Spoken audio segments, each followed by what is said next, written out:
So Dan had a humorous speech, which is supposed to tell a humorous story that relates to the body of the speech.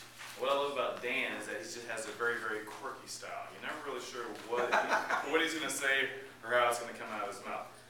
I think this is a perfect subject for this audience because I think we're all dog or animal lovers, and that you can tell that as you introduce the topic, everybody has lost a pet. I know I've lost a pet one time or another, so kind of engage the audience. I think he used Dottie very well by showing the picture, walking the picture around, so everybody can feel a little bit of a personal connection with Fido and what was the other dog's name? You had two?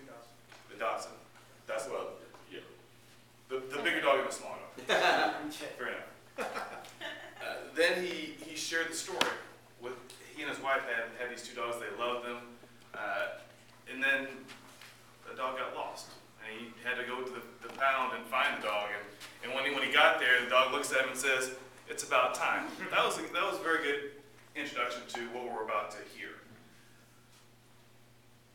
I think that you could use pauses a little bit better. So when you went to the pound and the dog says, "It's about time," pause, sets the stage. Now, back up. Cheyenne, who's a member of Toastmasters, asked you to dog sit. So you haven't had a dog in your house for several years, and now it's you're reliving all these experiences, and you did a very good job showing us or sharing those experiences. For instance, you dog-proof the house. Go through all these iterations with dog-proofing and showing how showing the calamity that can occur with all these things. You went to the store because they didn't bring food, so you got doggy treats, you got the squeaky toy. I thought that was very engaging.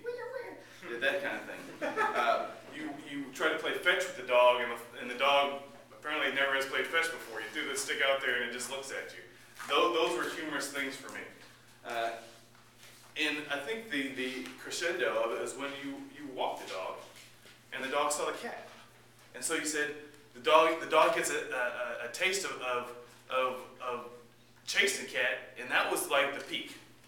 At that point, that should have been where you bring us back into the yard and say, well, now the dog is gone because he's chasing cats right now, and I have no idea where this dog is. Now I've had that experience where I had to walk it or watch a dog, and the dog just disappears, and luckily they showed up at the house the day that the people were supposed to get back. So I hope that works for you.